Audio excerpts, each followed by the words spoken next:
Hello प्यारे दोस्तों, मेरे देश के नौजवानों, आपका फिर से स्वागत है किंग एजुकेशन क्लासेस में। और मैं आपका अपना दोस्त गौरव चौधरी। आज मैं आपके लिए बहुत ही अच्छा टॉपिक लेके आया हूँ। और आपका जो सब्जेक्ट है वो है केमिस्ट्री। और केमिस्ट्री में हम क्या लेके चलेंगे? केमिस्ट्री में जो आपकी रेड बुक है, लाल किताब जिसको बोलते हैं, जो आप जीडी की तैयारी करते हैं उसके लिए एक लाल किताब है एस के यादव की। देखिए, ये वाली जो किताब है, ये वाली जो किताब है, इस किताब पे आप क्या करते हैं, सभी पेपरों को आपको सॉल्व करना होता है। टाइम कम होता है, टाइम अब कम बचा है, तो आप क्या करेंगे, सभी पेपर सेटों को अगर करने बैठेंगे तो आपको पहले फिजिक्स करनी है, उसमें जीके भी है और बायोलॉजी भी है और केमिस्ट्री भी है, मैथ भी है।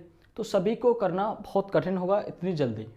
तो मैंने क्या किया है, इसमें जितने भी आपके क्वेश्चन हैं सब्जेक्ट बाय सब्जेक्ट, फिजिक्स के, मैथ के, बायोलॉजी के, केमिस्ट्री के, सभी को एक पास इकट्ठा किया है, एकत्रित किया है और फिर आपको उन्हें एक साथ कराने की कोशिश की है। यानी कि इस किताब को आप 2 या 3 घंटे में कंप्लीट कर दोगे सब्जेक्ट बाय सब्जेक्ट। जैसे आज मेरा जो टॉपिक है, सब्जेक्ट है, वो मैंने केमिस्ट्री लिया है कि इस बुक से जितनी भी आपके क्वेश्चन हैं वो मैं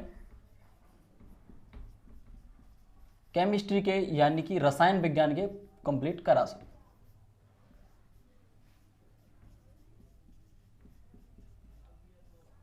देखो, रसायन विज्ञान स्पेशल आपके लिए नहीं आती है कि स्पेशल इसमें रसायन विज्ञान का कोई अलग से एक खंड हो, ऐसा नहीं है। रसायन विज्ञान और यानी कि जीव विज्ञान, बायोलॉजी और भौतिक विज्ञान, फिजिक्स आपकी यानी कि रसायन विज्ञान जो विज्ञान का जो अलग से एक टॉपिक आता है पूरा, कि विज्ञान के इतने क्वेश्चन हैं। सामान्य विज्ञान यानी सामान्य विज्ञान के क्वेश्चन होंगे आपके जो आर्मी जीडी में पूछे जाएंगे।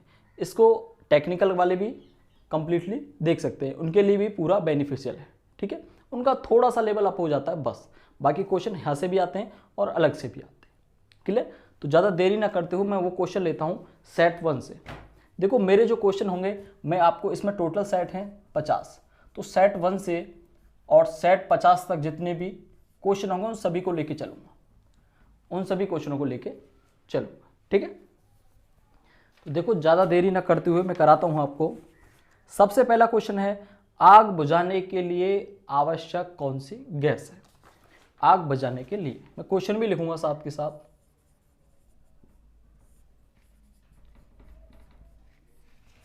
आग बुझाने के लिए, देखो आप डाइट करना चाहते हैं तो डाइट कर लें,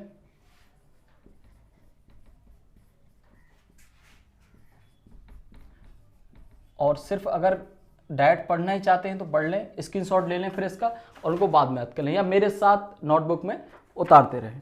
जिनके पास टाइम है, अभी 20 दिन बचे हैं, तो भी नोटबुक में अभी नोट डाउन कर सकते हैं। और जो इस वीडियो को बाद में देखते हैं, जिनके पास टाइम कम है, तो उन्हें बाद में भी उसको फिर डायरेक्ट रिवाइज करके जा सकते हैं। और जिस दिन आपका पेपर हो तो इस सिर्फ वीडियो को ही देख के जाए, काम कंप्लीट होगा आपका। आग बुझाने के लिए आवश्यक गैस आपकी होती CO2। CO2 इसे बोलते हैं कार्बन डाइऑक्साइड। क्या बोलते हैं इस गैस को? Carbon dioxide.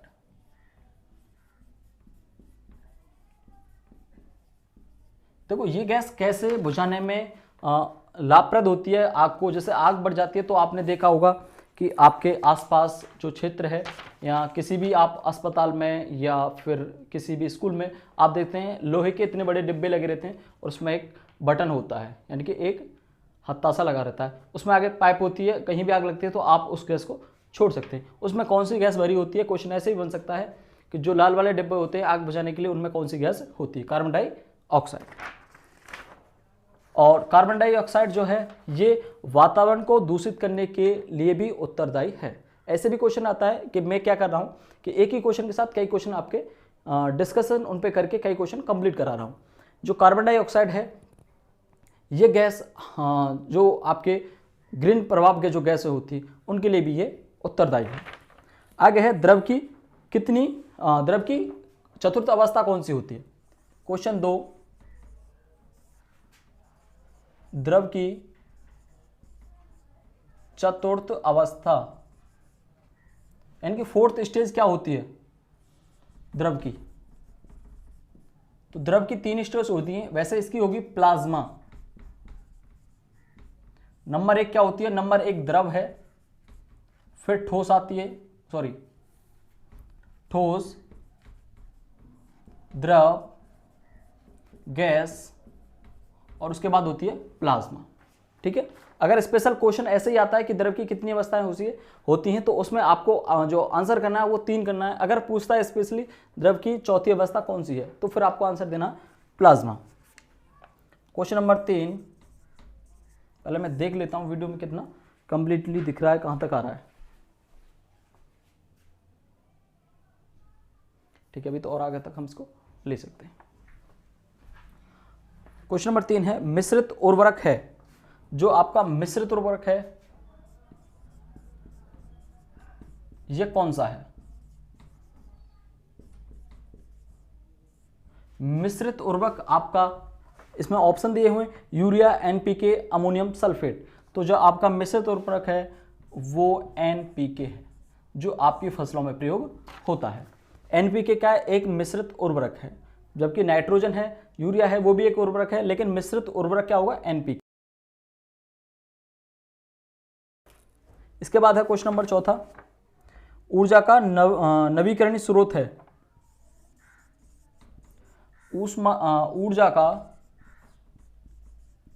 ऊर्जा का नवीकरणीय स्रोत है। ऊर्जा का नवीकरण स्रोत क्या है? सूर्य। बस आपको ये क्वेश्चन रटे जाने हैं। कौन सा क्वेश्चन है? सूर्य यानी कि सौर ऊर्जा।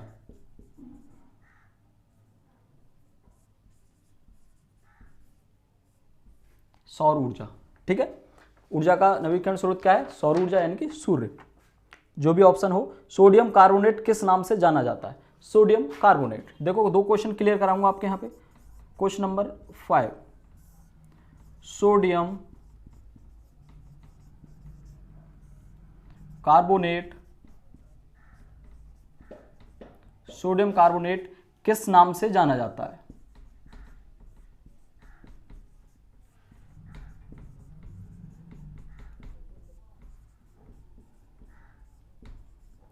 सोडियम कार्बोनेट किस नाम से जाना जाता है? तो जो सोडियम कार्बोनेट है, देखो 2 क्वेश्चन यहां से बन सकते हैं कि सोडियम कार्बोनेट का रासायनिक यानी कि जो सूत्र है वो क्या है।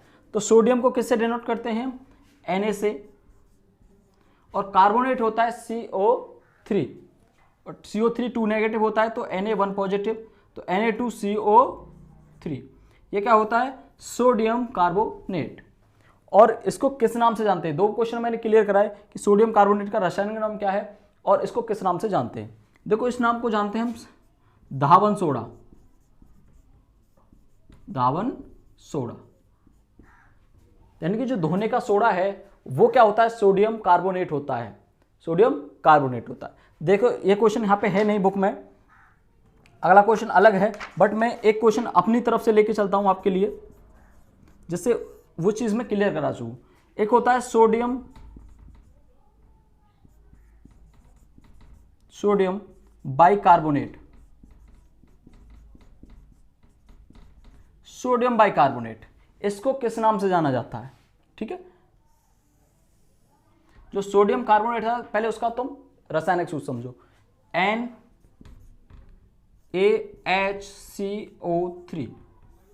ये क्या है? Sodium carbonate, sodium bicarbonate. और ये क्या होता है? ये होता है खाने का सोडा। देखो इसको खाने के सोडा के नाम से जाना जा सकता है। देखो sodium bicarbonate, sodium bicarbonate NaHCO3। अब देखो खाने का सोडा है, ये धावन सोडा है। बार बार पूछा जाता है, 2 क्वेश्चन हो सकते हैं कि धावन सोडे का रासायनिक नाम क्या है और खाने सोडे का रासायनिक नाम क्या है। तो देखो सोडियम कार्बोनेट है, एक सोडियम बाइकार्बोनेट है, तो दोनों में बहुत थोड़ा सा डिफरेंस है। आपको कैसे याद रखेंगे? देखो H किसको डिफाइन करता है? होम को, होम, H फॉर होम, यानी कि घर में जो प्रयुक्त होने वाला, यानी कि रसोई में जो प्रयुक्त होने वाला जो सोडा है वो क्या होगा? खाने का सोडा, NaHCO3। और ये जो Na2CO3 है ये धोने वाला सोडा है। इससे थोड़ा सा बस माइंड में रिलेट करके जब हम याद करते हैं तो चीज़ें याद हो जाती हैं। तो NaHCO3 क्या है? खाने का सोडा, जो घर में प्रयुक्त होता है। ठीक है, नेक्स्ट क्वेश्चन, निम्न में से कौन सा अम्ल है? तो आपको क्या बताना है? छठा क्वेश्चन है, अम्ल क्या है, कौन सा अम्ल है? निम्न में अम्ल है। तो देखो इसमें ऑप्शन दिए हुए हैं H2SO4, KOH, NaOH और NaCl। देखो ये सल्फ्यूरिक अम्ल है, ये पोटेशियम हाइड्रोक्साइड है, सोडियम हाइड्रोक्साइड और सोडियम क्लोराइड। ठीक है, अब देखो जिसमें H है, H2SO4, ये क्या है? एक अम्ल है। अम्ल को हम तेजाब भी बोलते हैं। क्या बोलते हैं? तेजाब भी बोलते हैं। H2SO4 क्या है? एक अम्ल है। ठीक है, इसमें ऑप्शन क्या होगा? ये हो सकता है। अम्ल और भी होते हैं, HCl है, HNO3 है, ये हाइड्रोक्लोरिक अम्ल, H2SO4, ये सल्फ्यूरिक अम्ल और ये नाइट्रिक अम्ल। ठीक है, तो 2-3 चीजें मैं एक्स्ट्रा करा के चल रहा हूं। और ये क्या है? ये अम्ल है। KOH एक क्षार है, NaOH एक क्षार है, ये क्षार है, ये क्षार है, और इंग्लिश में बोले तो बेस है, ये बेस है, और ये क्या है? एक लवण है, यानी कि साल्ट जो इसे बोलते हैं। ठीक है, तो आप इसका एक स्क्रीनशॉट ले सकते हैं, और आप नोट डाउन करना चाहते हैं तो नोट डाउन कर लीजिए। ठीक है, अब मैं क्या करता हूं कि क्वेश्चन लिखने में और उसे फिर समझाने में थोड़ा टाइम लग रहा है। मैं क्या करता हूं, पहले क्वेश्चन लिख लेता हूं, बाद में फिर आपसे मिलता हूं। ठीक है, आइए देखिए क्वेश्चन नंबर 7, बिजली गिरते समय कौन सी गैस पैदा होती है? जब जैसे बिजली मतलब है जो आसमान बिजली जब चमकती है तो हमें कौन सी गैस मिलती है? तो ये गैस होती है nitric oxide. Nitric oxide, nitric oxide. इसके बाद है कौन सा? सबसे हल्का तत्व। सबसे हल्का तत्व कौन सा है? कई क्वेश्चन है कि सबसे हल्की धातु कौन सी है, सबसे हल्की धातु कौन सी है, और सबसे हल्का तत्व कौन सा है। यहाँ क्वेश्चन पूछा है सबसे हल्का तत्व कौन सा है, तो सबसे हल्का तत्व कौन सा है? हाइड्रोजन। हाइड्रोजन। देखो ये वाले जो क्वेश्चन भी आपने कंप्लीट कर लिए तो आपको जीडी में सेलेक्ट होने से, आपको आर्मी में सेलेक्ट होने से कोई नहीं रोक सकता।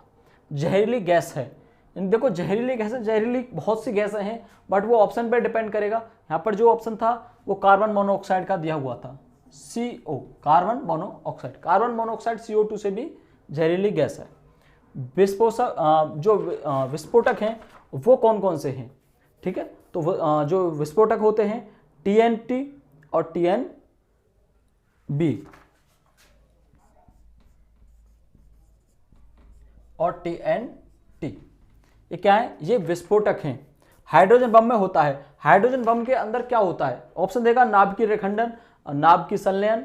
ठीक है, तो नाभिकीय विखंडन जो होता है वो परमाणु बम में होता है, और नाभिकीय जो हाइड्रोजन बम में होता है नाभिकीय संलयन। नाभिकीय संलयन। और नाभिकीय विखंडन की बात आती है तो नाभिकीय विखंडन होता है परमाणु बम में। ठीक है, और हाइड्रोजन बम होता है नाभिकीय संलयन। और नाभिकीय संलयन क्या होता है?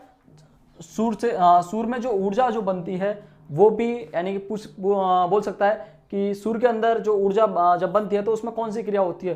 तो सूर्य के अंदर भी नाभिकीय संलयन होती है। हाइड्रोजन और हीलियम का क्या होता है? वहां पे संलयन होता है। किस धातु को पूर्णतः प्रतिबंधित किया गया है?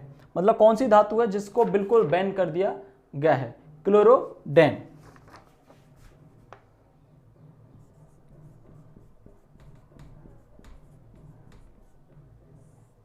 क्लोरोडेन। क्लोरोडेन वो धातु है जिसको पूर्ण रूप से प्रतिबंधित कर दिया गया है। ठीक है, हाइड्रोजन का यौगिक सूत्र। हाइड्रोजन का यौगिक सूत्र, तो हाइड्रोजन का यौगिक सूत्र क्या होगा? H2।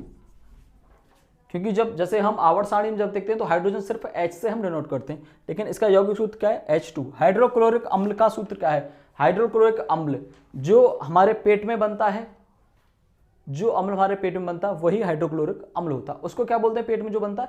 HCl। तो हाइड्रोक्लोरिक अम्ल क्या होता है? HCl। हाइड्रोक्लोरिक अम्ल, जहरीली गैस। ठीक है, तो पहले जहरीली गैस कौन सी थी? CO। अब यहाँ पे कौन सी होगी? तो वो ऑप्शन में मैंने बताया था जहरीली गैस बहुत सी हैं, तो उनको सभी को मैं लिखा दूंगा। जहरीली गैस यहाँ पे थी सल्फर डाइऑक्साइड, सल्फर डाइऑक्साइड।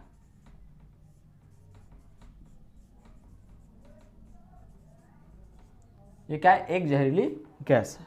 कंकाल आयु का पता लगाते हैं हम, जैसे कंकाल आयु है यानी कि कोई मनुष्य, कहीं भी हमें दवा मिला है और हम उसकी कब्र मिली है, कोई भी चीज़ है, हम कैसे पता चलाएं कि ये कितनी उम्र पुराना है, कितने टाइम पुराना है ये? तो उसको हम कार्बन डेटिंग से पता लगाते हैं, कार्बन डेटिंग। अगर हम बात करें कि जैसे पेड़ होता है, अगर पेड़ की हमें आयु ज्ञात करनी है तो हम कैसे ज्ञात करते हैं कि जैसे पेड़ है और पेड़ को हमने काट दिया, तो काटने के बाद ऐसे निकलेगा, उसमें क्या होगा? ऐसे करके यहाँ पे छल्ले आपने देखे होंगे, तो उन छल्लों से, वलयाकार छल्लों से हम पेड़ की आयु का, पौधे की आयु का अंदाजा या उसकी उम्र का हम पता लगाते हैं। क्लियर? ठीक। इसके बाद और क्वेश्चन लिखते हैं। काफ़ी सेटों को मैंने आज फिनिश कर दिया। इसमें थोड़े वीडियो बैक करके इसका स्क्रीनशॉट भी ले लेना, मैंने मिटा दिया।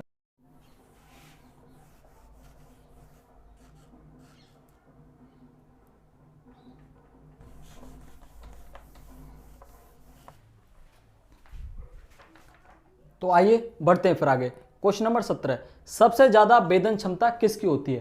क्वेश्चन पूछ रहा है, ऑप्शन थे अल्फा, बीटा, गामा। तो सबसे ज्यादा जो वेदन क्षमता होती है वो हमारी गामा किरणों की होती है। किनकी? गामा रेज, गामा किरणें। और गामा का जो संकेतांक है कुछ ऐसा होता है। ठीक है, तो सबसे ज्यादा वेदन क्षमता होती है वो गामा किरणों की होती है। और अगर दूसरा क्वेश्चन बनता है यहाँ पे कि सबसे कम वेदन क्षमता किन की होती है, तो सबसे कम वेदन क्षमता होती है अल्फा कणों की। सबसे कम अल्फा कणों की, सबसे कम, तो यानी कि सबसे ज्यादा अल्फा कणों की हो गई, गामा कणों की होगी, और फिर दूसरे नंबर पे किसकी होगी? बीटा कणों की। तो मैं कह सकता हूं इनका एक वो बना सकता हूं कि अल्फा की सबसे ज्यादा, बीटा की उससे थोड़ी कम, और अल्फा की सबसे कम। तो दो क्वेश्चन बनते हैं, बीटा को कोई नहीं पूछता कि सबसे ज्यादा वेदन क्षमता गामा किरणों की और सबसे कम अल्फा किरणों की। ठीक है, जो अल्फा कण होते हैं, चलो फिर ज्यादा डिस्कशन नहीं। धातु में धातु का जब मिश्रण करते हैं तो क्या बनता है? जब धातु में धातु का मिश्रण हम करते हैं तब एक तत्व बनता है। क्या बनता है? एक तत्व बनता है।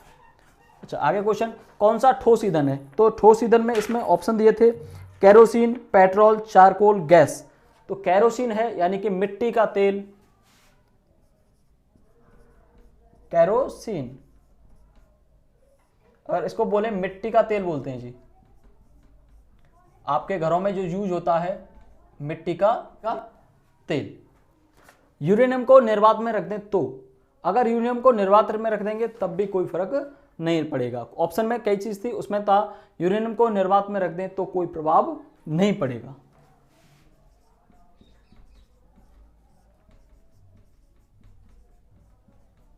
कोई प्रभाव नहीं पड़ेगा। ठीक है, क्वेश्चनों को देखे जाओ और रटे जाओ बस।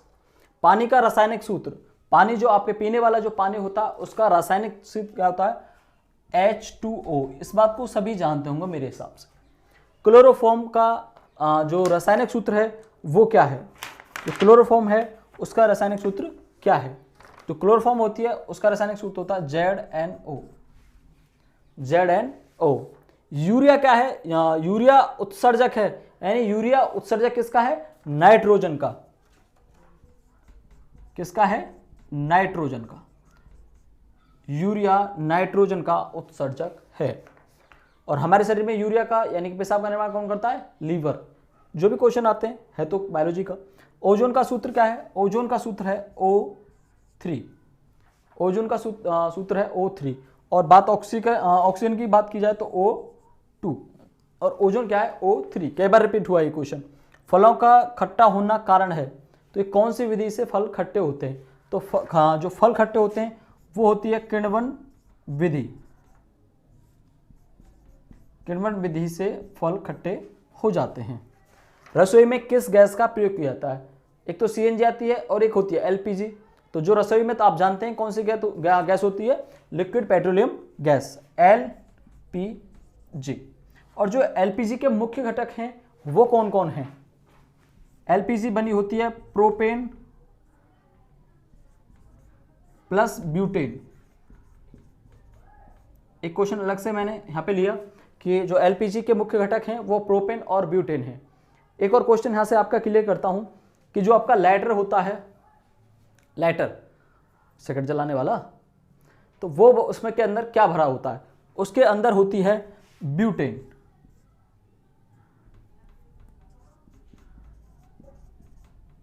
लाइटर के अंदर ऑप्शन होगा, लाइटर के अंदर ब्यूटेन गैस भरी होती है। ये बहुत ही तीव्र ज्वलनशील होती है। अगला क्वेश्चन है बाहरी जल का रासायनिक सूत्र। बाहरी जल है उसका रासायनिक सूत्र क्या होता है? जैसे उसका होता है H2O, हमारे पीने वाले जल का, इसका होता है D2O। सोडियम क्या है? सोडियम एक धातु है, अधातु है, क्या चीज है? सोडियम जो होता है, सोडियम एक धातु है। ठीक है, तो धातु और अधातु भी मैं आपको कराऊंगा। सोडियम क्या है? एक धातु है। और कैसी धातु है? एक ऐसी धातु है जो बहुत ही तीव्र यानी क्या कहते हैं, क्रियाशील है, बहुत जल्दी क्रिया करती है। और जो आपकी सोडियम है उसको हम मतलब नॉर्मल वातावरण में नहीं रख सकते, ऐसे करके नहीं रख सकते। उसको बचाने के लिए एक और क्वेश्चन बनता है कि सोडियम को बचाने के लिए हम कहाँ पर रखते हैं? तो सोडियम को बचाने के लिए हम मिट्टी के तेल में रखते हैं। अगर उसको हम मिट्टी के तेल में रख देंगे तो वो किसी से क्रिया नहीं करेगी। एक और क्वेश्चन कि सोडियम को अगर पानी के संपर्क में लाया जाए तो क्या होगा? सोडियम को अगर पानी के संपर्क में लाया जाएगा तो आग लग जाएगी। सोडियम को पानी के संपर्क में लाएंगे तो आग लग जाएगी।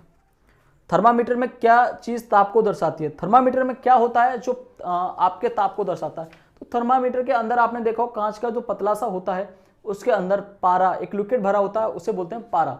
तो वही चीज ताप को दर्शाती है।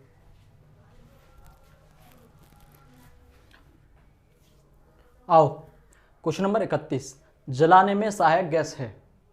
यानी कि किसी चीज को आप जलाना चाहते हैं तो उसमें आवश्यक यानी कि जो सहायक गैस होगी वो कौन सी होगी? वो गैस होगी आपकी ऑक्सीजन।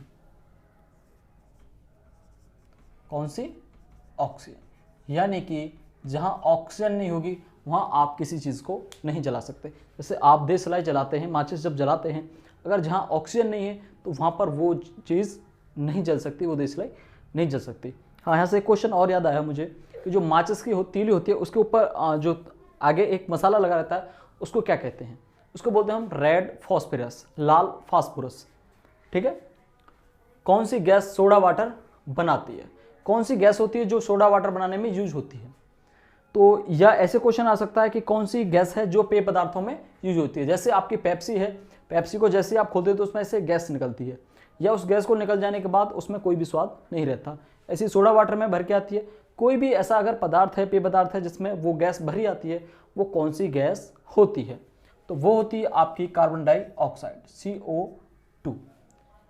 यानी कि CO2 आपके अंदर जाती है तभी तो वो वापस निकल के आ जाती है, क्योंकि CO2 हम क्या करते हैं, हम CO2 बाहर निकालते हैं। तो जैसे वो गैस में पेट में जाती है कार्बन डाइऑक्साइड, वो क्या करती है फिर वापस अंदर से निकल आती है, और इसी से वो चीज़ हमें थोड़ी अच्छी लगती है, स्वाद लगती है। अम्लीय वर्षा में कौन सी गैस होती है? अगर एक क्वेश्चन आता है कि अम्लीय वर्षा में कौन सा अम्ल होता है, तो अम्लीय वर्षा में सल्फ्यूरिक अम्ल होता है। कौन सा अम्ल होता है? सल्फ्यूरिक अम्ल, H2SO4। अगर यहाँ से हम अगर इसको कैसे याद रखें, अगर इसकी बात करें तो आपकी जो बैटरी होती हैं, जो आपके घरों में बैटरी प्रयोग होती हैं, उन बैटरी में जो एक लिक्विड होता है वो उसमें कौन सा अम्ल होता है? तो उसमें जो होता है आपका, उसमें भी H2SO4 या सल्फ्यूरिक अम्ल। कौन सा होता है? सल्फ्यूरिक अम्ल। तो तुमने देखा होगा जब अगर आपकी मैं आपको यह एक चीज़ बताता हूँ जैसे नहीं देखी हो या जिन्होंने जानते हो, कि जब आपकी बैटरी से पानी खत्म हो जाए तो आप क्या करें, जब पहली वर्षा हो, जैसे आपके यहाँ वर्षा होने वाली है और वो उस मौसम की पहली वर्षा है, तो आप उसके पानी को इकट्ठा करके अच्छा साफ करके उसे छान के किसी एक बोतल में रख लीजिए, और वो आपका जो वाटर होगा वो सबसे अच्छा वाटर होगा। जैसे ही आपके बैटरी है उसमें पानी की कमी होती है, उसमें तुरंत आप उस सल्फ्यूरिक अम्ल को उस वर्षा के जल को मिला दें, क्योंकि वर्षा के जल में शुरुआत में जो वर्षा होती है वो अम्लीय वर्षा होती है और उसमें क्या मिलता है, सल्फ्यूरिक अम्ल, और जो कि आपकी बैटरियों में पाया जाता है। हाइड्रोजन का समस्थानिक है, हाइड्रोजन का जो समस्थानिक है, समस्थानिक आइसोटॉप, इंग्लिश में बोलते हैं आइसोटॉप, यानी कि समस्थानिक। अगर मैं इसका संधि विच्छेद करूं तो सम प्लस स्थानिक, ऐसे तत्व, ऐसे परमाणु जिनका स्थान सम हो, जिनका स्थान सम हो, और स्थान को कौन डिनोट करता है, परमाणु क्रमांक, यानी कि ऐसे तत्व जिनका परमाणु क्रमांक बराबर हो समस्थानिक कहलाते हैं। परमाणु क्रमांक समान हो, सम हो, ठीक है। परमाणु क्रमांक उस तत्व के स्थान को दर्शाता है। जैसे हाइड्रोजन है, पहले नंबर पर आता है, उसका परमाणु क्रमांक 1 है। आपका कार्बन है, कार्बन छठे नंबर पे आता है, छठा स्थान है उसका, और उसका परमाणु क्रमांक भी 6 होता है। और हाइड्रोजन का जो परमाणु जो समस्थानिक होगा वो होगा ड्यूटेरियम,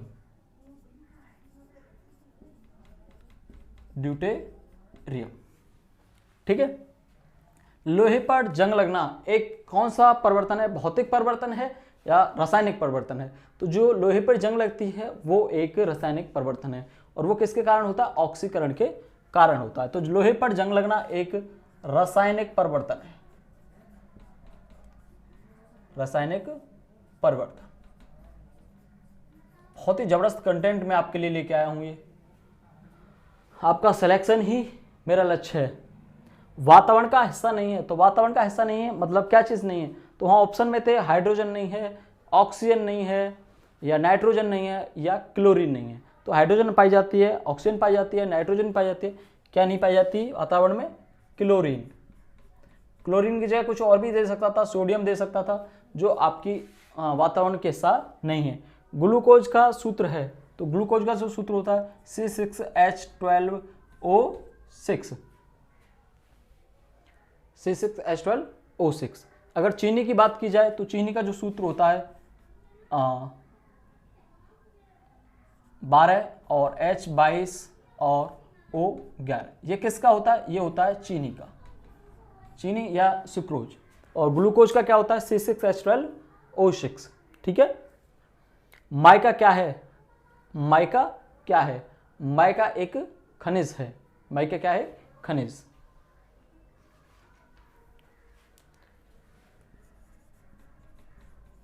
माइका खनिज का रूप है, माइका किसका रूप है, खनिज का रूप है। भारी जल बनता है, भारी जल कहां बनता है, यानी कि समुद्री जल।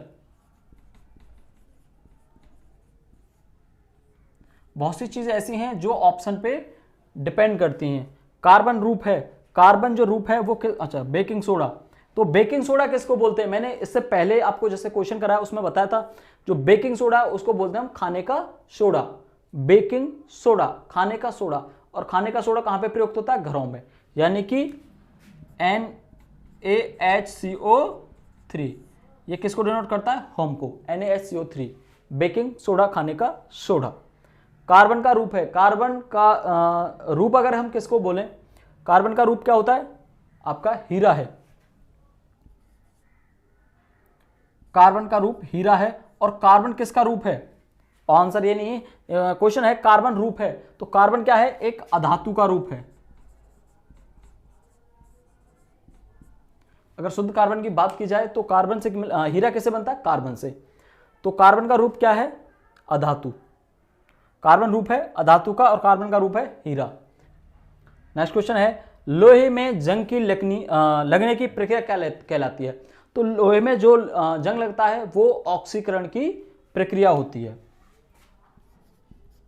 ऑक्सीकरण होता है वो। और इस ऑक्सीकरण को कैसे बचा सकते हैं, आप इस पर पेंट कर दीजिए, आपके अपने लोहे पर ऑक्सीकरण नहीं होगा। देखो जो इसमें क्या होता है, इसमें पानी और जल हवा से ऑक्सीकरण होता है, यानी कि जल और हवा से आपका जंग लगता है। अगर आप किसी वस्तु को जल में डाल दें अंदर तो उसमें जंग नहीं लगेगा, बट अगर वो उसका हवा के संपर्क में आ जाएगी तो उसमें जंग लगनी स्टार्ट हो जाएगी। वस्तु का वह गुण जिससे उसे तार में ढाला जा सकता है, ऐसा कौन सा गुण है जिससे उसे हम ढाल सकते हैं? तो आपने धातु का एक गुण सुना होगा, तन्यता। तन्यता मतलब ताना जा सके। तो तन्यता क्या है, इस धातु का गुण है तन्यता। और अगर सबसे ज्यादा तन्यता किस धातु की होती है, ऐसे क्वेश्चन आता है कि सबसे ज्यादा तन्यता किस धातु की होती है, तो वो होगा आपका आंसर सोने की। 1 ग्राम सोने से आपको पता होगा 2 किलोमीटर लंबा वायर बना जा सकता है 1 ग्राम सोने से। और सबसे ज़्यादा जो तन्यता है वो सोने की है। हवा में नाइट्रोजन की मात्रा कितने % होती है, बहुत बच्चे से आप पढ़ते चले आ रहे होंगे, 78%। हवा में जो नाइट्रोजन की मात्रा 78%। हाइड्रोजन परऑक्साइड का सूत्र है, तो ये इंपॉर्टेंट सूत्र है, याद रख लेना, H2O2। तो यहां पर हमारे 15 सेट तक, मैंने आपकी जो रेड बुक है उसके 15 सेट मैंने यहां तक कंप्लीट कर दिए, जिसमें कितने सेट हैं, 50। तो मेरे हिसाब से इस एक वीडियो में 15 सेट आ गए, 50 सेट हैं, और 15 × 45, यानी 3 वीडियो में मैं आपकी पूरी केमिस्ट्री कंप्लीट करा दूंगा। और ये वीडियो मेरे हिसाब से 40-45 मिनट की होगी, और जो कंप्लीटली जो आपका सिलेबस होगा 4 × 12, यानी 2 घंटे में आपका पूरा लाल किताब कंप्लीट हो जाएगा। बस ध्यान से पढ़ लीजिएगा और इनको रिवाइज करके जाइएगा पेपर में और सिलेक्शन लीजिएगा। आपका सिलेक्शन ही मेरा लक्ष्य है। और जिन भी दोस्तों को वीडियो अच्छी लगी हो तो चैनल को सब्सक्राइब कीजिए और वीडियो को लाइक कीजिए और शेयर कीजिए अपने दोस्तों के साथ। तो जय हिंद, जय भारत।